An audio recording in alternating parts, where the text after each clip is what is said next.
예수님처럼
가슴 언덕 아무 말 없이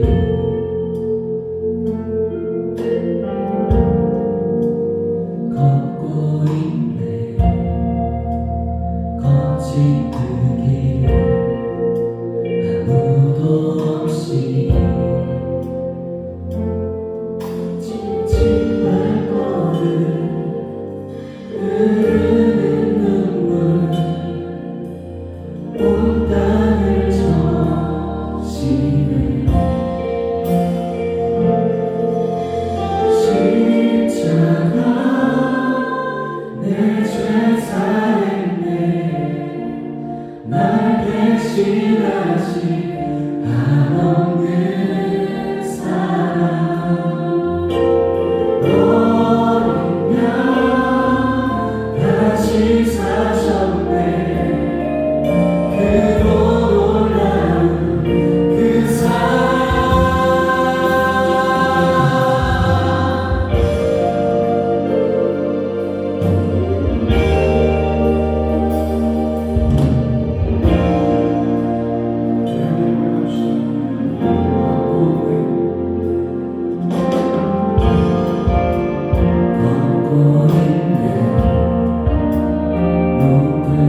이 시간에는 축복하는 시간을 기도합니다.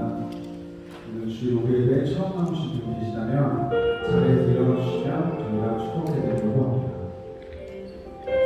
주실까요?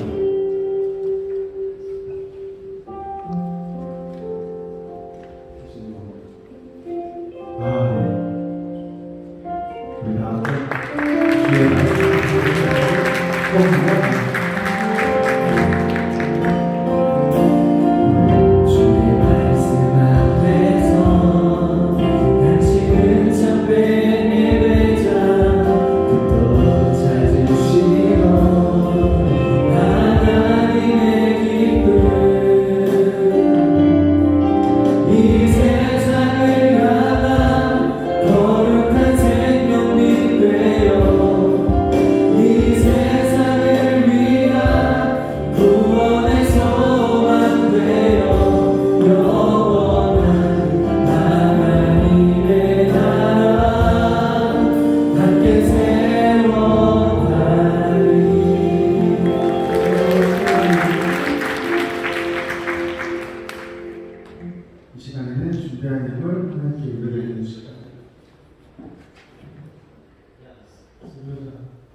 하나님 아버지, 이렇게 주님 앞에 나와 찬양하며 온전히 주님만을 높이며 예배드리게 하시니 감사합니다. 하나님, 세상에서 살아가다가 이리저리 넘어져 죄들이 저희 마음속에 덕지덕지 있습니다. 우리는 너무나도 연약합니다. 우리 안에 있는 모든 것 지금 이 자리에 내려놓기 원합니다. 우리 마음속에 세상과 주님을 놓고 두 마음을 품는 것이 아닌 우리 마음속에 주님만 두길 원합니다. 이 시간 주님께만 예배드리며 영광 돌리기를 진정한 주님께서 찾으시고 원하시는 예배자가 되길 소망합니다. 성령님 인도하여 주소서. 또 한 주간 우리를 살아가게 하시고 사랑과 은혜를 부어주심에 감사하며 주님께서 주신 물질 가운데 일부를 정성으로 드립니다. 우리의 말씀을 보시고 기뻐 받아주소서. 역사하시는 예수 그리스도의 이름으로 기도드립니다. 아멘.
5월 첫째 주 주일 오후 예배 대학 청년대교구 광고 드리겠습니다.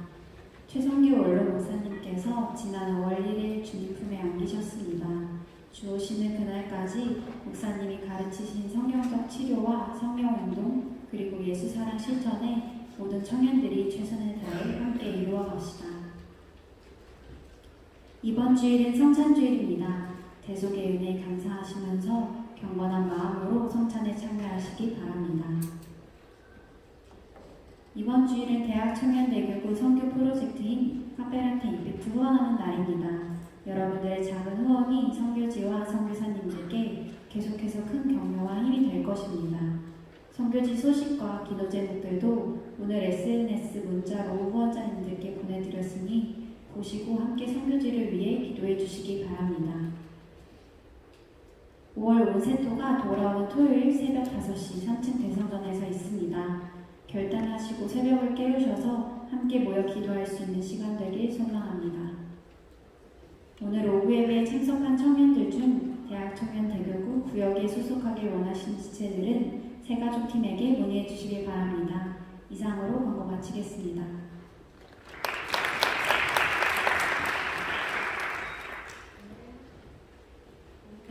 함께 읽으실 하나님의 말씀은 요한상서 1장 2절, 시편 133편 1절, 디모데전서 5장 4절 말씀입니다. 사랑하는 자여, 내 영혼이 잘됨 같이 내가 범사에 잘되고 강건하기를 내가 간구하노라. 형제가 연합하여 동거함이 어찌 그리 선하고 아름다운고.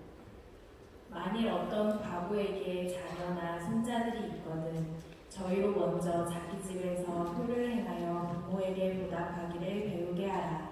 이것이 하나님 앞에 받으실 만한 것입니다. 아멘. 오늘 우리에게 주시는 말씀은 세 구절입니다. 요한상서 2절 말씀, 그리고 시편 133편 1절, 그리고 디모데전서 5장 4절 말씀이고, 설교 제목은 세 가지입니다. 주보를 보면 숫자로 3, 그리고 가지가 붙어 있는데요. 사실 띄어서 하는 게 맞습니다. 그러면 세 가지라고 쓰시지 왜 갑자기 난데없이 아라비아 숫자로 쓰셨습니까? 그냥 원래가 그렇게 돼 있어서 제가 그렇게 기억하고 있어서 그렇게 썼고요. 오늘 이 말씀이 어떤 말씀인지 여러분 아시는 분들은 아실 겁니다. 2월 19일 벌써 몇 달이 되었네요. 그래도 채 3달이 되지 않습니다. 2월 19일 우리 교회 장로 장립 그리고 재직 임명 감사 예배를 5시에 주일 5시에 드렸었습니다. 기억나실 거예요. 예배 마치고 여기서 예배 드렸던 지난 2월의 예배, 그때 원로 목사님께서 설교하셨던 설교의 본문이고요. 그리고 설교의 제목입니다. 왜 똑같은 본문, 똑같은 제목으로 말씀을 전하는지 여러분들이 아실 겁니다. 우리 회장님 광고하신 것처럼 원로 목사님께서 지난 5월 1일입니다. 화창하고 또 좋았던 5월의 첫날에 주님께서 부르셔서 주님 품에 안기시고 또 온 교회를 함께 또 슬픔 가운데 서로를 위로하고 부활의 소망을 붙잡았던 지난 한 주간이었습니다. 여기 대학 청년들이 대부분이시고요. 또 우리 성인 성도님들도 계십니다. 어떤 분들은 원로 목사님을 한 번도 뵈지 못한 분도 있으실 거고요. 원로 목사님이 전하시는 말씀을 들어보지 못한 청년들도 있을 거고, 우리 교회에서 어려서부터 신앙생활 하신 분은 벌써 30년을 원로 목사님 아시는 분들도 계실 거예요. 많은 편차가 있지만 우리 인천 순복음교회를 창립하시고 또 설립돼서부터 벌써 40주년이죠. 40년 동안 교회를 선신하셨던 목사님이십니다. 많은 사람들이 원로 목사님 이름을 부르며 기도하고 또 교회 주보에 보면 원로 목사님 성함이 있고 여기저기서 그 얼굴 배웠었을 겁니다. 오늘 이 말씀을 준비하면서요, 우리 청년들도 혹시 잘 아시는 분들은 더더군다나 우리 원로 목사님과 가까이, 그리고 말씀을 듣지 못했던 청년들도 함께 이 말씀을 들으면서 우리 인천 순복음교회가 함께 갖고 있었던, 그리고 또 앞으로 함께 가지고 갈 그 귀한 유산이 무엇인지 함께 확인하는 시간이 되기를 바랍니다. 먼저 말씀 전하기 전에 영상을 좀 볼 겁니다. 아시면 잘 아시는 분들은 또 추억하면서 보시고, 우리 원로 목사님을 잘 모르셨던 분들은 이런 분이셨구나 라고 한번 다시 확인하면서 영상을 보시면 좋겠습니다. 영상 틀어주시죠.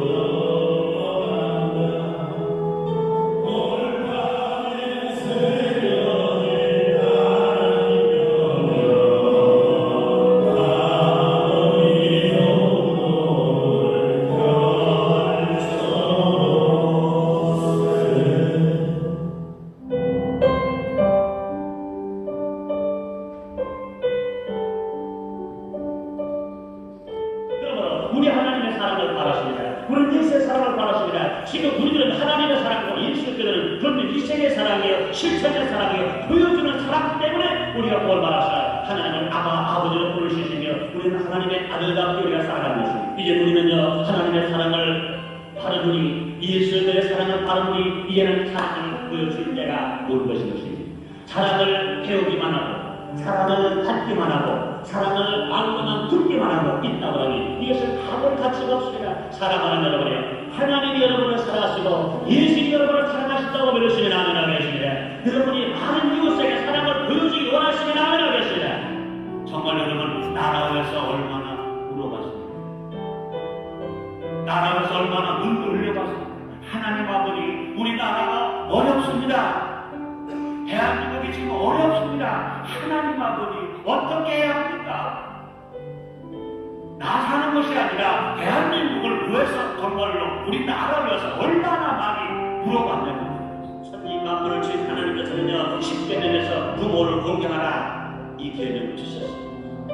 효 사상이 유교의 전원이 절대가 아닙니다. 효 사상이 육에서 나온 것이 절대가 아닙니다. 효 사상은 하나님의 말씀에서 하나님의 계명에서 효 사상이 나왔다는 것을 알아야 합니다.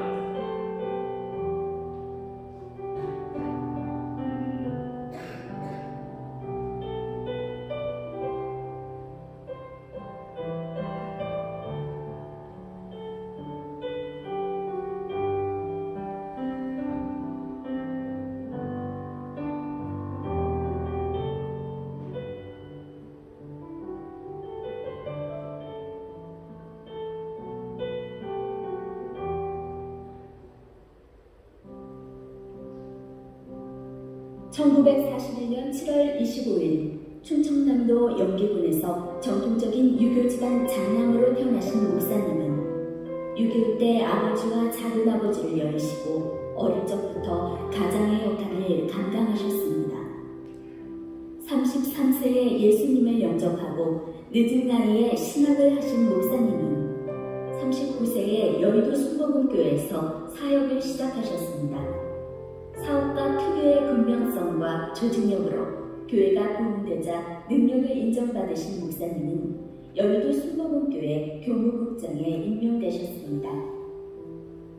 1983년 11월 8일은 조용기 목사님의 명령에 순종하여 인천 순복음교회 창립 초대 담임 목사로 취임하셨습니다.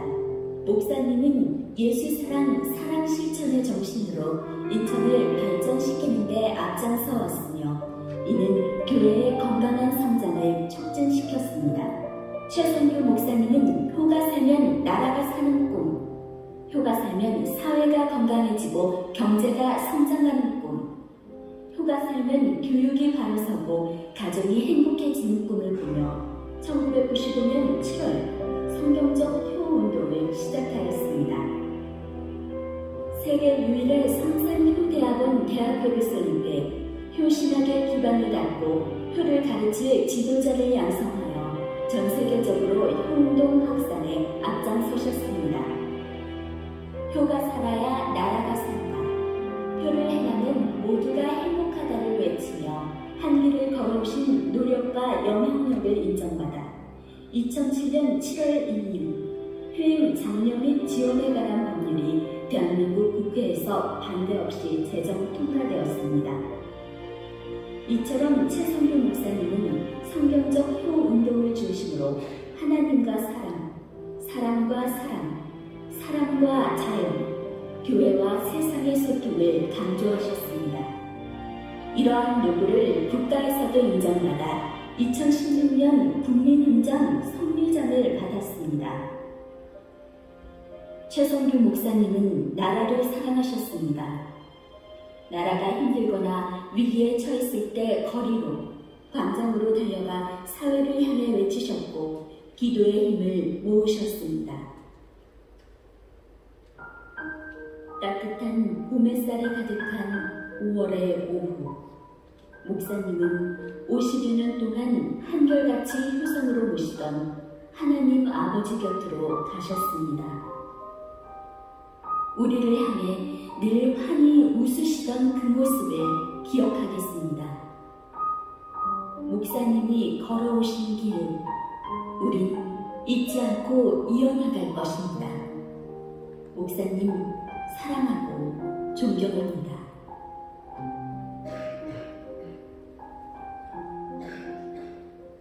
네, 감사합니다. 우리 목사님 영상을 봤는데요.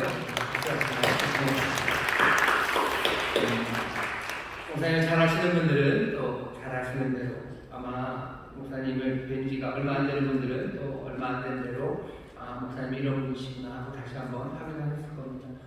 목사님 돌아가시고 나서 또 우리 청년들이 굉장히 많이들 와서 저는 좀 놀랬고요. 또 와서 그냥 형식적으로 인사만 하고 가는 것이 아니라 겉모습을 보고 판단하는 건 조금 섣부르기는 하지만 그렇게 진심으로 같이 슬퍼하고 또 애도하고 기도하는 모습을 보면서 우리 목사님이, 원로 목사님이 청년들과 많은 시간 함께하지 못했어도 어려서부터 신앙에 본이 되고 또 가르침을 주신 것이 여전히 남아서 많은 젊은이들, 청년들을 주님께로 인도하고 있구나 하는 생각을 들면서 하나님 앞에 감사를 드렸습니다. 오늘 우리가 함께 읽은 말씀 그리고 설교 제목으로 하나님의 말씀을 전하려고 하는데, 이 말씀은 우리 원로 목사님께서 우리 교회와 그리고 모든 성도들에게 주시는 유언의 말씀이라고 생각합니다. 아까도 말씀드린 것처럼 원로 목사님께서 40년 동안 이 교회에서 수고를 하셨는데요. 마지막으로 이 단에서 설교하신 게 2월 19일 재직임명 감사 예배입니다. 2월 19일 이후로는 옆에 다른 교회에 가서 짧게, 아니면 우리 여러 기관이 모임들이 있습니다. 거기서 짧게 말씀을 전하신 적은 있었어도 이 단에서 하나님의 말씀을 전한 것은 2월 19일이 마지막입니다. 원로 목사님께서 교회에 나와서 함께 예배하신 것은 지난 부활주일 4월 9일이 마지막입니다. 4월 9일 부활주일이라서 부활의 주님 함께 예배하겠다고 교회에 오셨었고요. 그리고 나서 조금 더 몸이 약해지시고 급격하게 나빠지시면서 그 다음부터는 교회까지는 못 오셨어요. 영상으로 예배를 드리셨지만 4월 9일 부활절 예배가 마지막이었고요. 그리고 2월 19일 이 재직 임명 감사 예배가 전하신 마지막 말씀입니다. 우리가 구약 신약을 얘기하는데 그 구약할 때 약자, 신약할 때 약자가 메디슨, 그 약은 아닙니다. 약은 약 아니에요. 그래서 기도하다가 아프면 구약을 먹고 구약으로 안 되면 신약을 먹고 그런 약자가 아니라, 여러분 성경을 보시면 신약 성경할 때 그 약자가 약속할 때 약자입니다. 언약이라는 뜻이고요. 그리고 또 언약이라는 말 의미하는 뜻이라는 의미가 있어요. 모든 약속을 하는 당사자들의 뜻이 담기는 거죠. 거기 구약, 신약이라고 우리가 번역한 말, 라틴 쪽으로는요 테스타먼트입니다. 여러분들 성경에 보시면 그렇게 되어 있죠. 올드 테스타먼트, 뉴 테스타먼트. 거기에 보면 그 뜻이라는 의미예요. 그리고 또 언약이라는 의미가 있고, 법적으로는 그게 유언입니다. 유언. 왜 유언이라는 말이 들어가냐면요, 사람들의 한 약속, 사람들의 뜻 중에서 가장 무겁고 가장 마지막에 보여주는 마지막 윌이죠. 마지막의 의지, 마지막 뜻이 테스타먼트, 그렇게 쓰여지는 겁니다.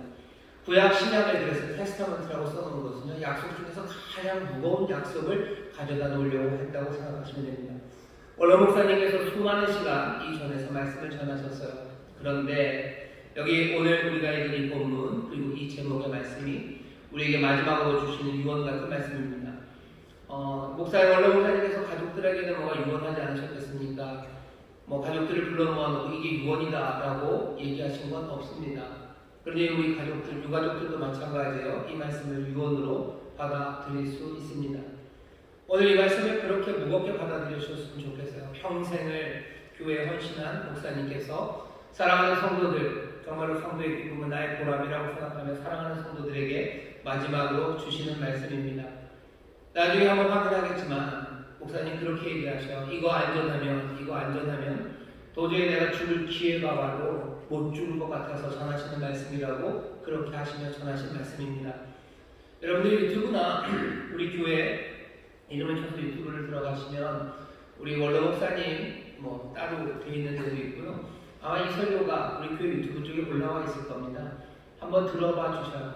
어쩌면 원본 유언장은 거기에 있고요. 제가 지금 하는 건 변호사가 유언장 설명하고 발표하는 것처럼 그런 마음으로 여기 와 있습니다. 그러면 그냥 아예 그 목사님, 원로 목사님 설교를 트시죠. 지난번에 조용히 목사님 돌아가실 때 그렇게 하셨는데요.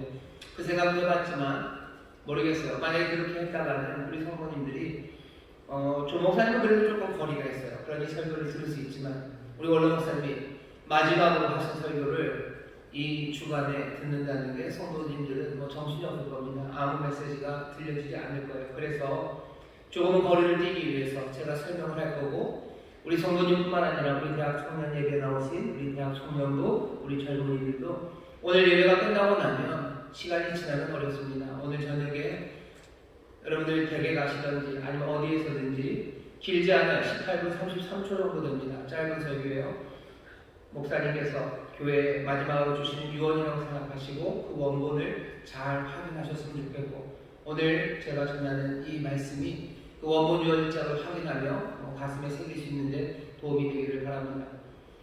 원로 목사님께서 전하신 유언의 마지막 전하시는 뜻은 아주 분명하고 간단합니다. 어떻게 시작하냐면요.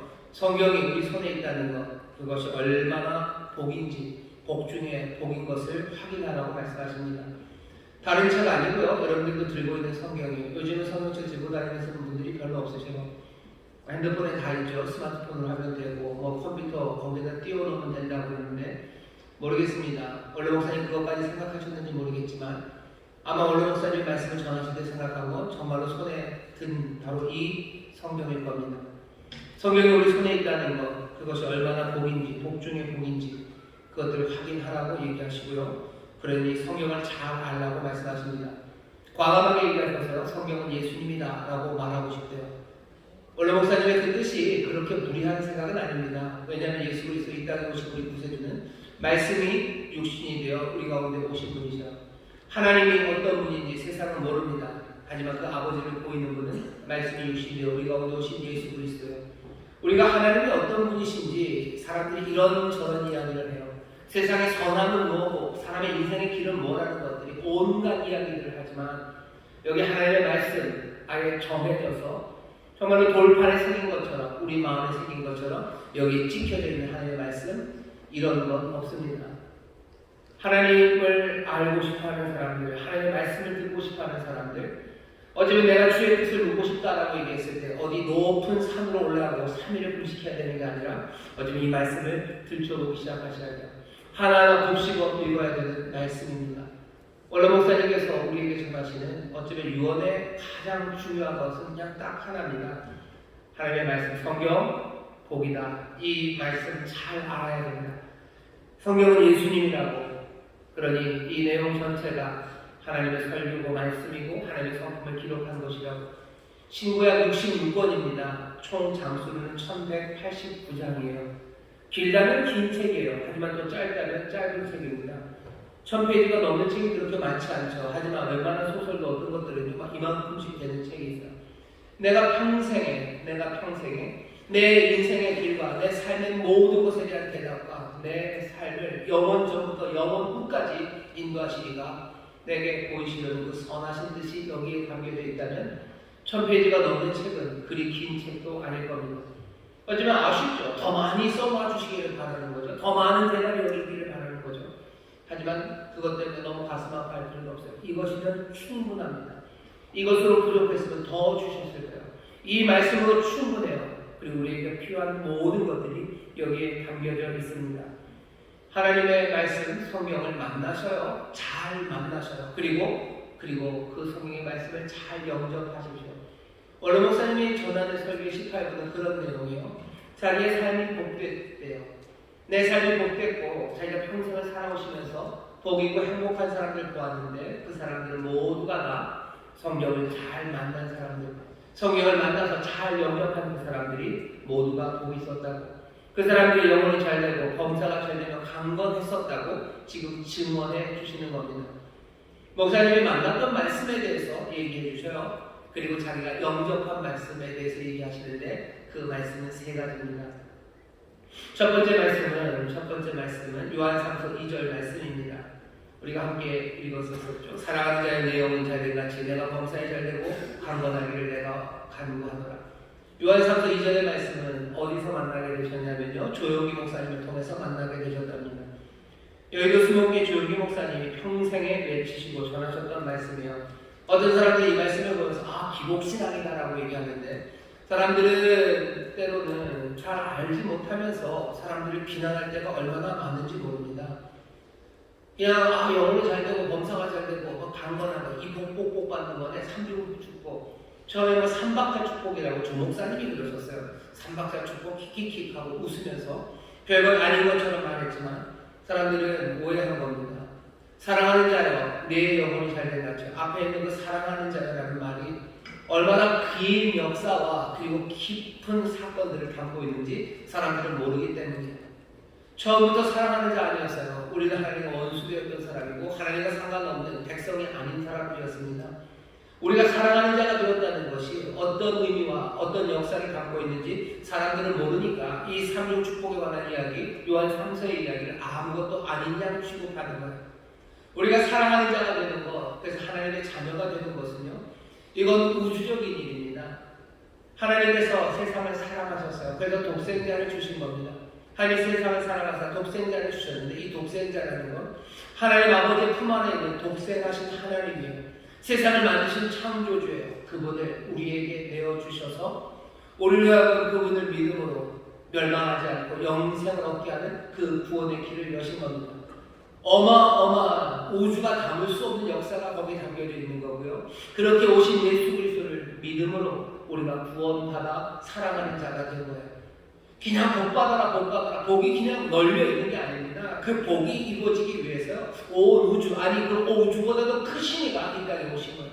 우주보다 크신 이가 자기를 몽땅 피워서 이 땅에 오시고, 또 그분을 믿을 수 없죠. 우리가 어떻게 그것을 깨달아 믿겠습니까? 그럼에도 불구하고 은혜로 인도하셔서 믿음으로 영접하게 하심으로 사랑하는 자 되게 하신 겁니다. 믿음으로 구원받은 한량없고 무궁무진하고 우리가 다 해야 될 수 없는 그 극진하신 은혜 가운데 우리가 영원히 구원을 받아 우리의 영혼이 잘 된 거죠. 잘 될 수 없었던 자들을 잘 되게 하신 거예요. 영혼이 잘된 같이, 그래서 범사에 잘 되고 강건하게 하시는 놀라우신 하나님의 은혜의 약속, 그 약속을 우리 사랑하는 몰로 목사님이 만나셨어요. 그리고 그 말씀을 영접하신 겁니다. 영혼이 잘 돼야지 범사가 잘 됩니다. 영혼이 잘 됨 없이 강건하기만 하다, 그런 사람이 뭐가 좋습니까?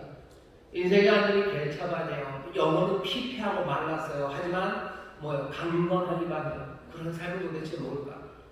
모든 인생의 범사는 다 꼬이고 엉망진창인 삶입니다. 하지만 건강하기만 하대요. 그런 건 그거 코미디예요. 이건 슬픈 거죠. 영혼이 잘된 같이, 그래야 범사가 잘 되고, 그래야 그 후에 강건한 것, 그것이 복입니다. 원래 목사님 병상에서 있으면서 고백하고 성도들에게 전하고 싶었던 이야기는 하나님은 창조주, 하나님은 치료자였다는 사실을 말하고 싶어 하셨습니다.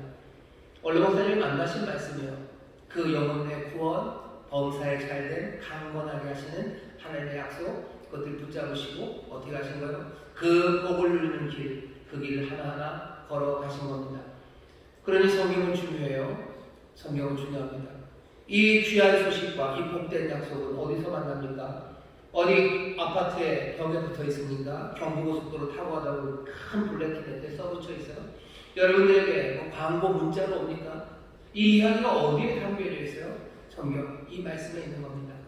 하나님의 말씀 중요합니다. 이 귀한 소식 여러분들 붙잡으셔야 됩니다.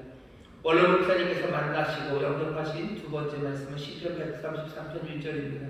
많이들 들어보셨죠? 형제가 연합하여 동거함이 어찌 그리 선하고 아름다우고. 목사님이 이 말씀을 어디서 만나셨냐면요, 이만신 목사님 1979년에 만나셨대요. 그 전에도 이 말씀을 읽었겠지만 황하고 만나는 건 79년입니다. 그때가 언제냐면요, 우리 원로 목사님이 여의도 수목교회 수련 전도사가 되셨을 때입니다.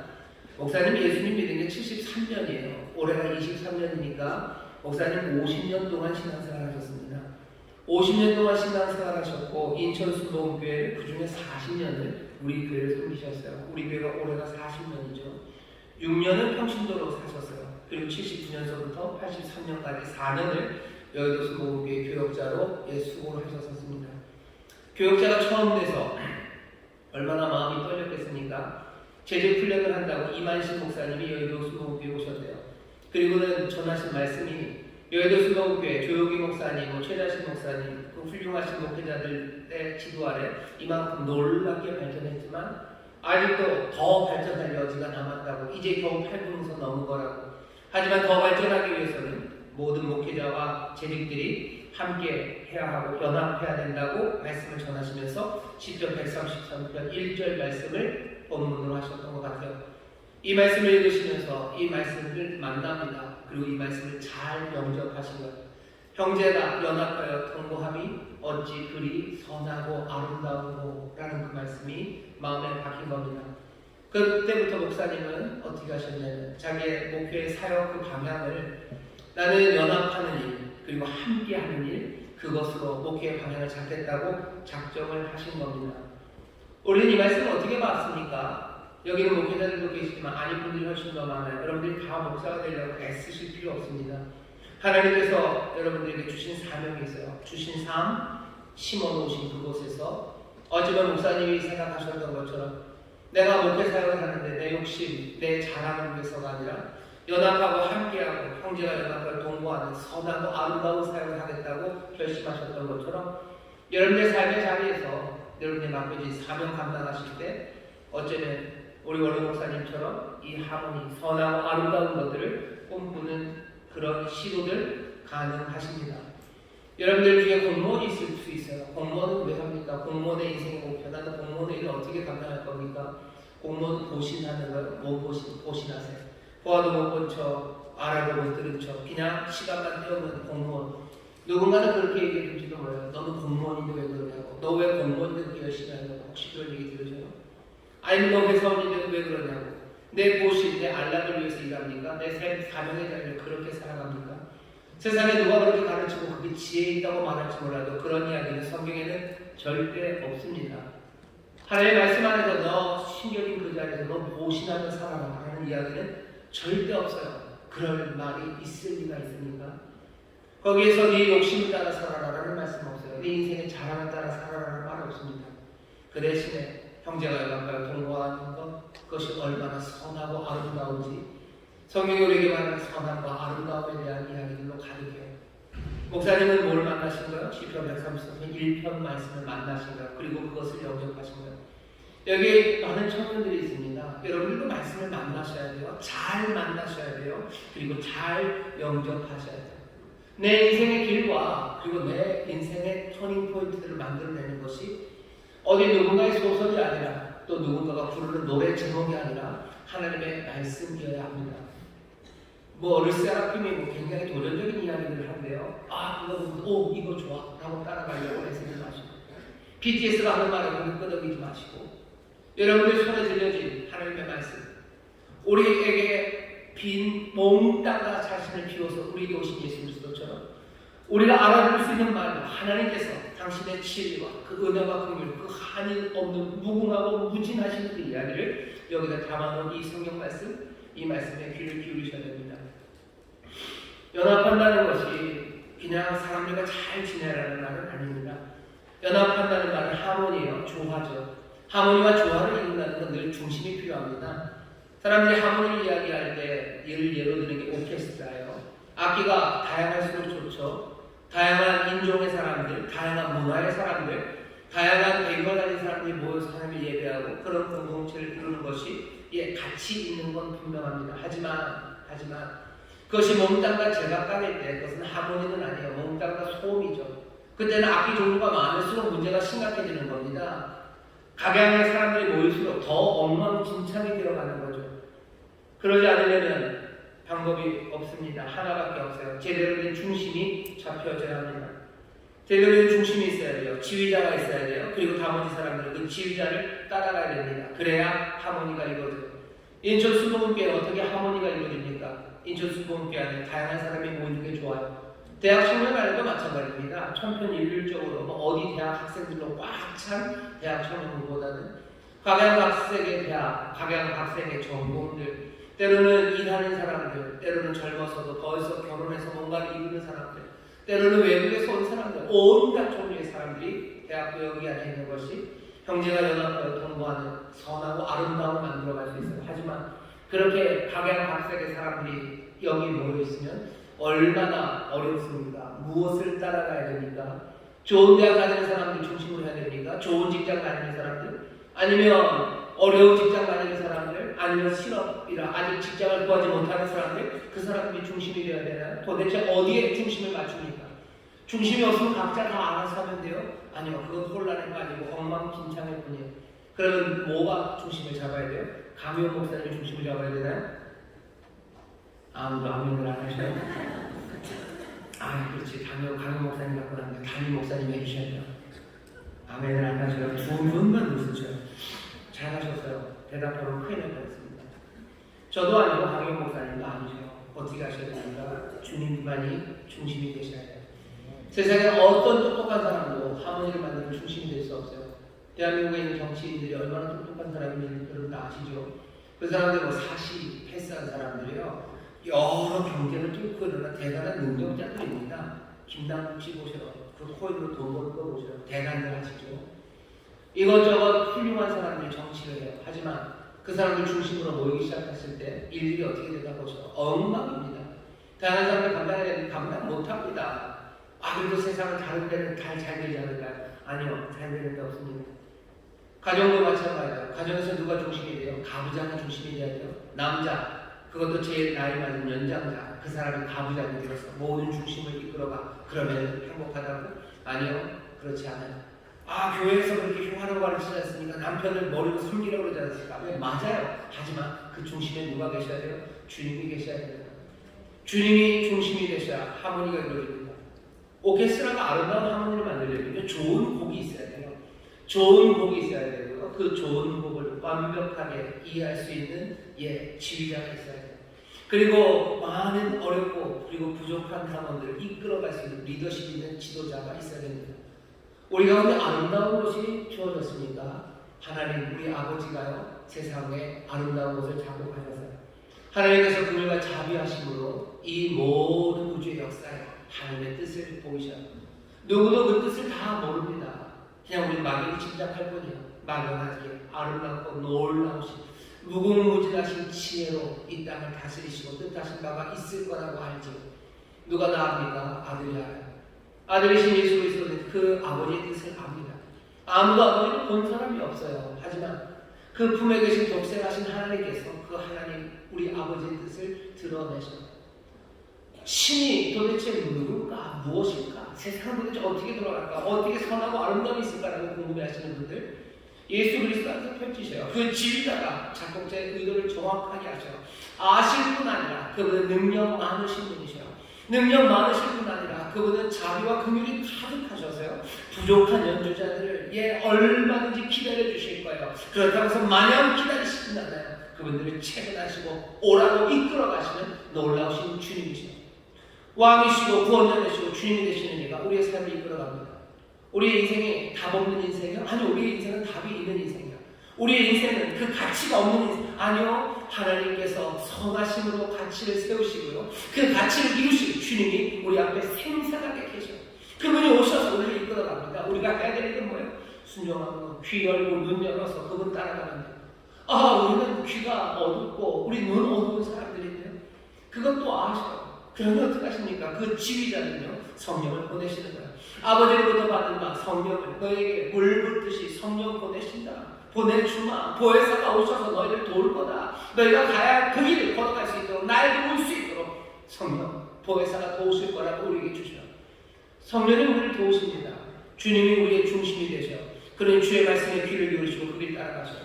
하나님의 말씀 여기 예수 그리스도 주님이 여기 계셔요. 모른다고 하지 마세요. 우리를 도우셔요. 기다려주실 겁니다. 오늘 몰라요. 기다려주실 거예요. 오래 참으시니까 성령을 보내시며 우리를 체험하십니다. 멈추지 않고 우리를 따라오라고 말씀하셔요. 그 길 따라가십시오. 그 길 따라가시오. 그게 우리가 성경을 볼로 목사님께서 왜 성경이 가장 복 중에 복이고 이것이 우리에게 있다는 게 얼마나 중요한지, 그러니 이 말씀 잘 알아라고 하신 그 말씀의 뜻이에요. 그러면 어떻게 되는데요? 형제가 연합하여 동반의 하모니의 삶은요, 시편 133편 제일 마지막에 3절입니다. 마지막이라고 해야 3절이에요. 끝에 가면 거기서 복을 명하셔. 거기서 무슨 복을 명하셔? 영생을 명하십니다. 기름이 흘러요. 2절로 기름이 흘러요. 기름이 흐를 수밖에요. 하모니하는 삶을 위해서는 성경에 도신 기름이 흘러요.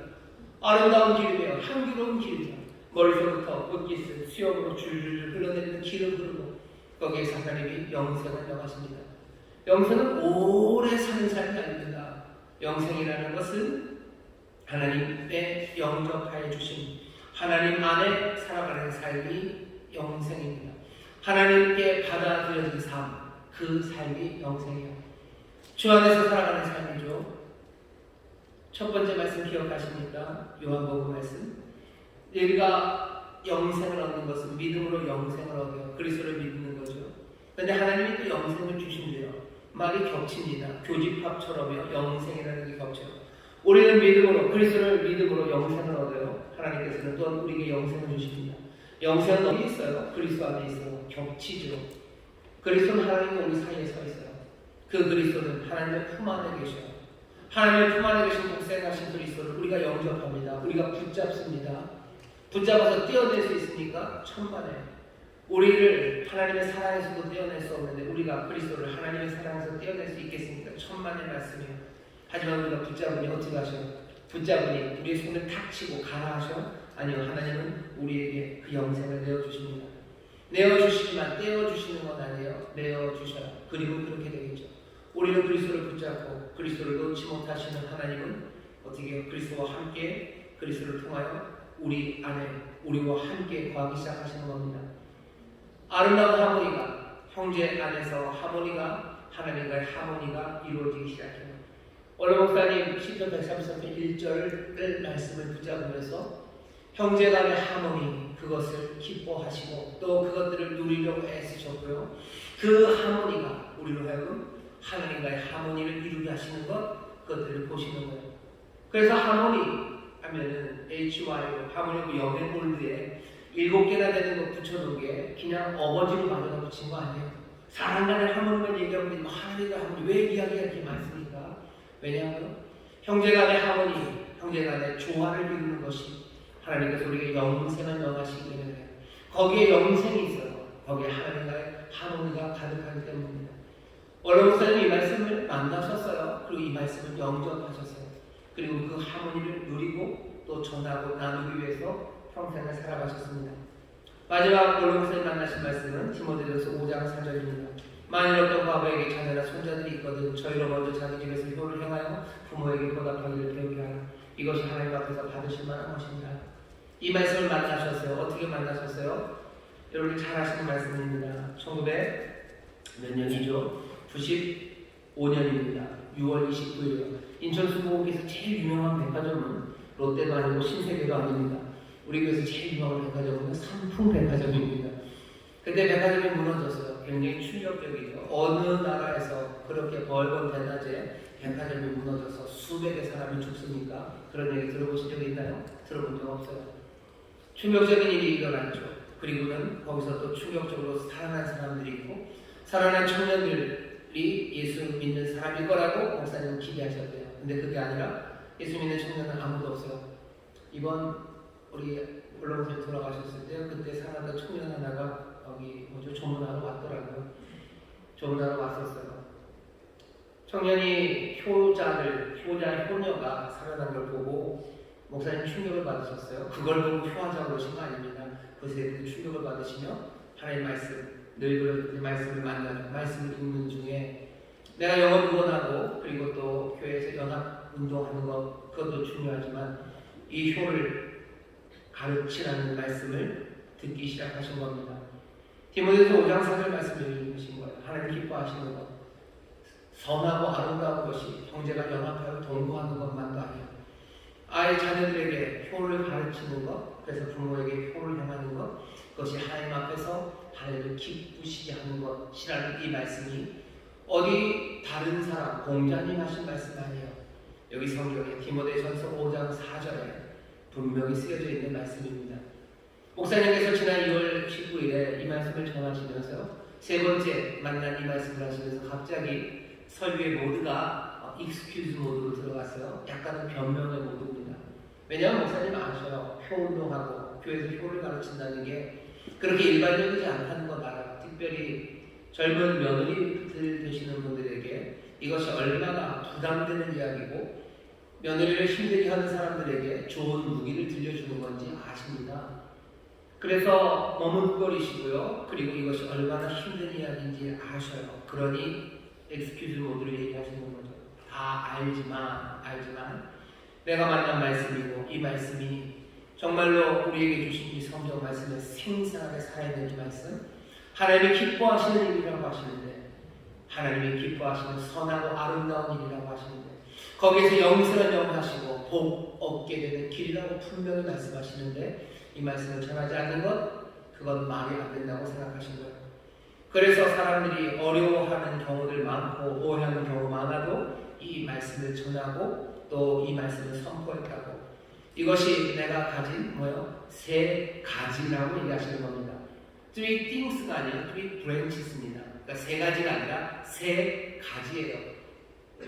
유언장 원본을 여러분 집에 가서 잘 들어보세요. 거기 보면 이 이야기가 처음에 나옵니다. 원래 설교 제목을 새 기둥이라고 하려고 하셨대요. 아니면 새 뿌리. 우리 교회가 설교 새 기둥이다. 왜냐하면 40년 동안 목사님 목회하시면서 적어도 이 세 말씀 안에서 그 여러 가지 목회와 사역의 방향들을 정하셨어요. 사람들이 어떤 업적이 생기면요, 그들이 계속 영속적이기를 바라는 겁니다. 그러니 인천 목회는 앞으로도 이 세 말씀을 기둥으로 삼아서 여기서 지어갔으면 좋겠다라고 말하고 싶은 생각이 있으셨죠. 하지만 새 기둥이라고 할 수 없을 거라고 생각하셨대요. 새 뿌리라고 할까? 아니면 뿌리도 될 수 없다는 걸 아셔요. 그 대신 새 가지겠구나 라는 생각을 하시는 겁니다. 뿌리가 아니에요. 뿌리는 흔들릴 수 없어요. 늘 거기 있어야 됩니다. 목사님도 아셔요.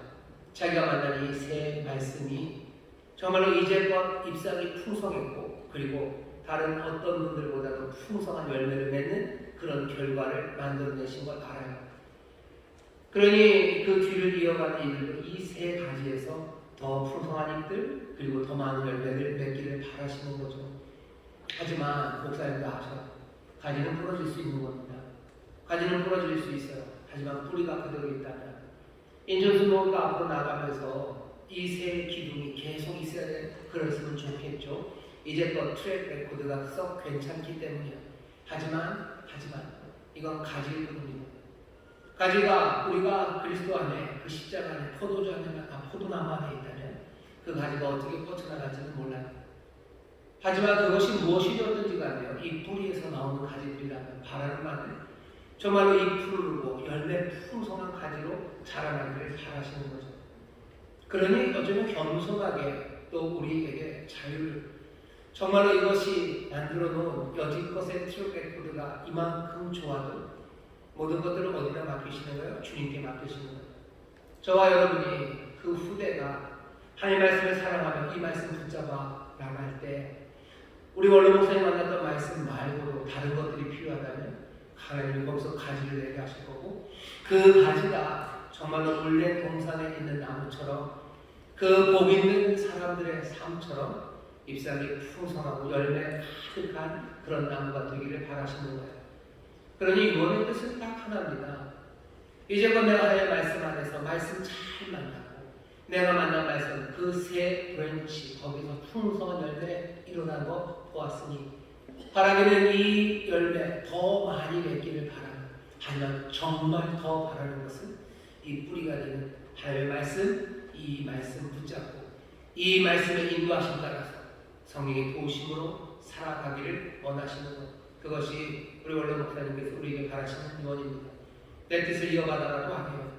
하나님의 말씀, 주의 말씀 붙잡고 성령의 도우심으로 살아가라고 어쩌면 평생의 마지막으로 전하신 말씀입니다. 목사님의 마지막 설교는 이렇게 끝납니다. 이거 안전하면 도저히 내가 죽을 기회가 와도 못 죽을 것 같아서 우리 성경 사랑합시다. 성경 바로 합시다. 바르게 가르치고 바르게 전하는 우리가 됩시다. 유언의 모든 조건을 다 갖췄어요. 이것은 유언이다. 이거 전하지 않으면 내게 죽을 기회가 와도 죽을 수 없을 것 같아서 전하는 마지막 이야기야. 반드시 해야 되는 마지막 이야기고, 우리에게 뜻하신 당부가 있습니다. 성경 사랑하고 바로 알고 바로 가르치고 바로 전하라고 그 뜻을 전하셔요. 그리고 모든 유언이 늘 그렇듯이 마지막에는 축복의 말씀으로 마치셔요. 성령 주신 권에 비롯된 모든 복이 여러분들에게, 여러분들 후손들에게 임하게 되기를 주님의 이름으로 축복을 합니다. 이것이 이걸로 목사님께서 이 단에서 전한 마지막 설교고, 유언 같은 설교고, 오늘 우리가 다시 한번 설명을 들었어요. 여기 원문을 보시기 바랍니다. 집에 가서 잘 보시겠지만 오늘 이 마지막 말씀 우리가 여기서 함께 듣고 설교를 마치도록 하겠습니다. 그러나 이거 안전하면 도저히 내가 죽을 기회가 와도 못 죽을 것 같아요. 우리 성경 사랑합시다. 성경 바로 알읍시다.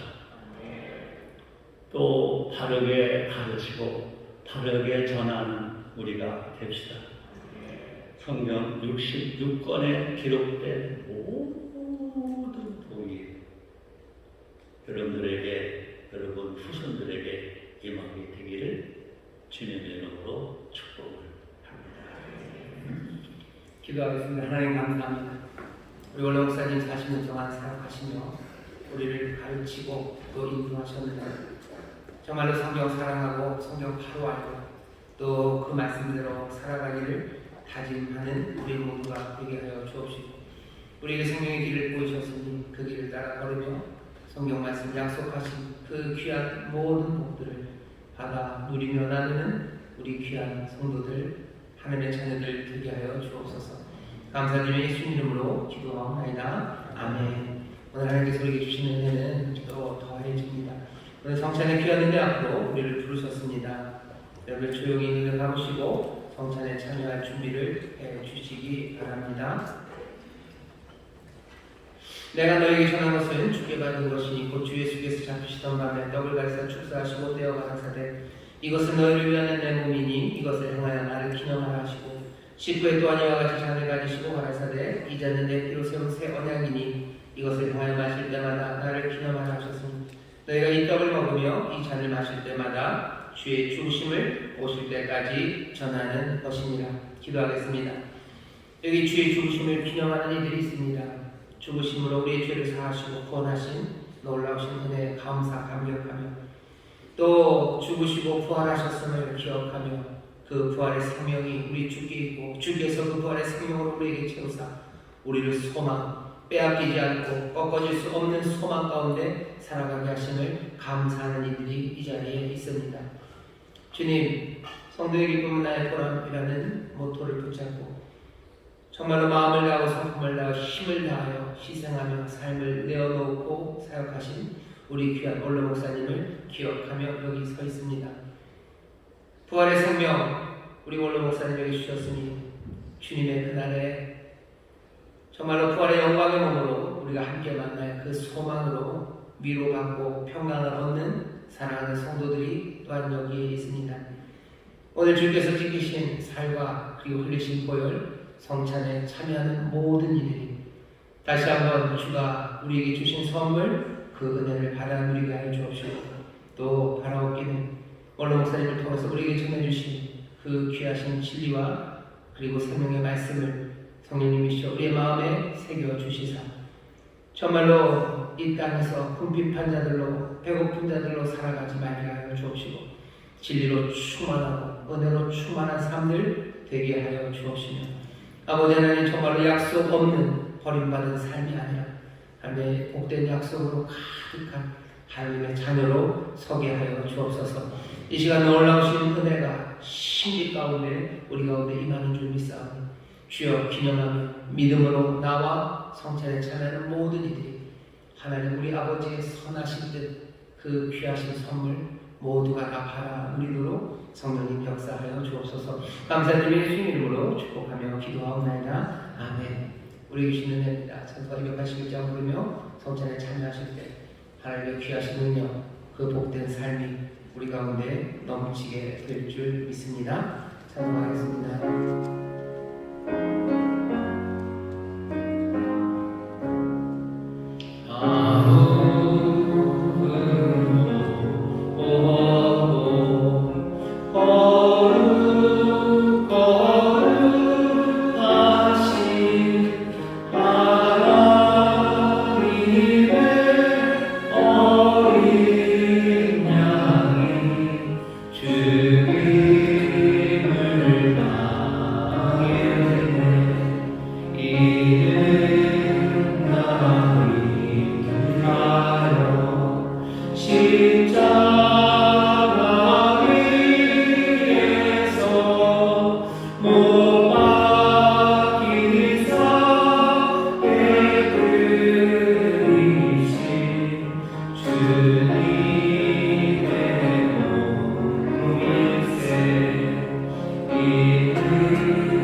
오늘 받은 떡을 여러분 뭐라고 생각하시는지 모르겠습니다. 하지만 주의 말씀을 만나고 그 말씀을 영접한 사람들, 오늘 우리에게 주신 이 떡을 그리 가볍게 받을 수 없어요. 오늘 그 떡을 먹었습니다. 죽지 않게 하십니다. 그 생명의 떡에 합당하게 살아가시기를 주의 이름으로 축원합니다. 이 시간 우리를 위해서 주신 보혈 언약의 잔을 우리 함께 마시겠습니다. 다른 어떤 성찬 때보다도 언약의 잔이라는 언약의 이야기가 새롭게 들립니다. 우리 하나님 아버지의 은혜의 뜻이에요. 그리고 우리에게 주신 귀하신 약속입니다. 이 시간 우리 하나님의 선하신 긍휼 가득한 그 뜻을 붙잡으시고 우리 가운데 그 뜻을 이루시겠다는 우리 주님의 그 귀하신 약속을 붙잡으시고 이 시간 기도하실 때 아버지 하나님의 선하신 뜻이 이루어지길 기도합니다. 주의 통치하심과 주께서 이루시는 구원이 우리 가운데 이루어지기를 기도합니다. 선한 역사에 주옵소서. 영원히 잘되게 하시고 범사가 잘되게 하시고 강원케 하여 주옵소서. 우리 가운데 아름다운 하모니가 이루어지기를 원하오니 주의 말씀을 깨닫도록 성령의 노래를 부으시고 말씀대로 살아갈 수 있도록 우리를 붙잡아 주옵시고 우리 가운데 아름다운 하모니, 하나님의 하모니 영생을 누리게 하여 주옵소서. 이 시간 하나님 앞에 맡기며 기도할 때 주의 뜻이 그 풍성하신 긍휼의 약속이 우리 가운데 이루어질 줄 믿습니다. 구하십시오.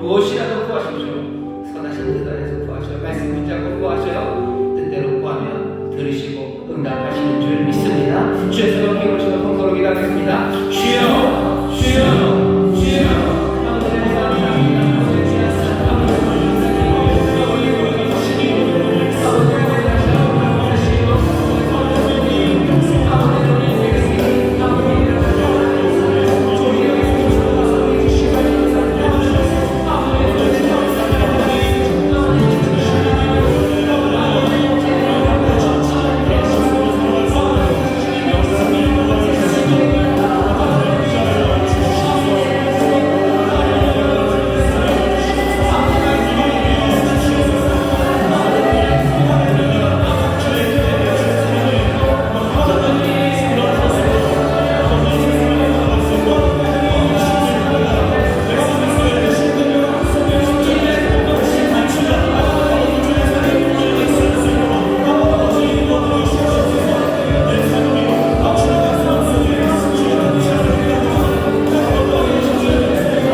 아버지를 귀한 올로 목사님 40년의 헌신과 희생의 그 무게로 우리에게 전하는 그 말씀이 아버지를 우리의 영혼에 새겨지게 하여 주시옵소서. 주여 마지막으로 전하신 그 말씀 성경 사랑하라고, 하나님 말씀 만나라고, 하나님 말씀 영접하라고, 아버지의 거기서 잎이 풍성해지며 열매 가득한 삶 살아갈 수 있다고 우리에게 전하셨으니 주여 특별히 오늘 이 귀한 시간 사랑하는 대학 청년들과 우리 오고 예배 참여한 성도들, 아버지 하나님, 세상에 유명한 이야기, 세상에 유행하는 이야기, 아버지 세상에 힘 있는 사람들이 하는 말들, 아버지 그 말들 하니 여기 주께서 우리에게 주신 생명의 말씀 붙잡게 하여 주옵소서.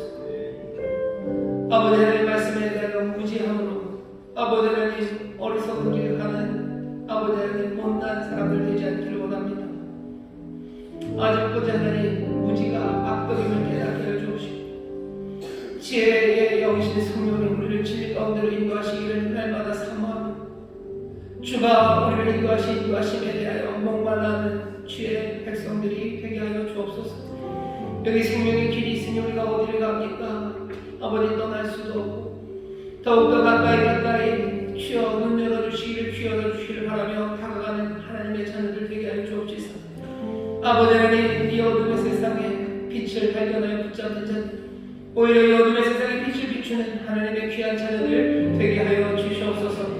세상의 온갖 허망한 말들에 아버지는 절망하지 말게 하여 주옵시고 우리에게 주신 귀한 약속과 소망 아버지를 붙잡고 선포하는 증인들 되게 하여 주옵시고 아버지 하나님 말씀 안에서 깜짝깜짝 놀라 아버지 꿀속에보다 더 단 하나님의 말씀 가운데 새 기쁨을 발견하는 아버지 하나님 그 귀한 행복이 우리 사랑하는 청년들에게 넘치게 하여 주옵소서. 기도합니다.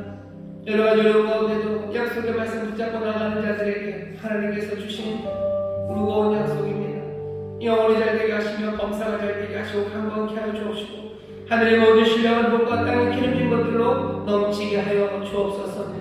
아버지의 새 가족 육주 교육을 수료한 우리 4명의 형제 자매를 축복합니다.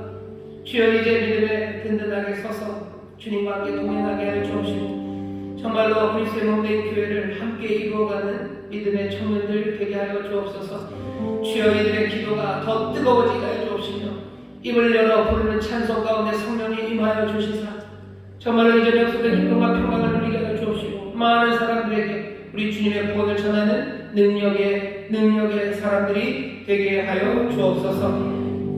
하나님 앞에 나와 예배하며 정성을 다하여 주며 예배를 드리니 주님 받으시옵고 주의 나라와 영광을 위하여 사용하여 주옵시며 물질의 어려움 없도록 하나님께서 모든 복의 복을 더하시고 또 일하는 곳곳마다 한 형통하심이 있게 하여 주옵소서. 감사드리며 예수님 이름으로 축복하며 기도하옵나이다. 아멘. 제가 축복하겠습니다.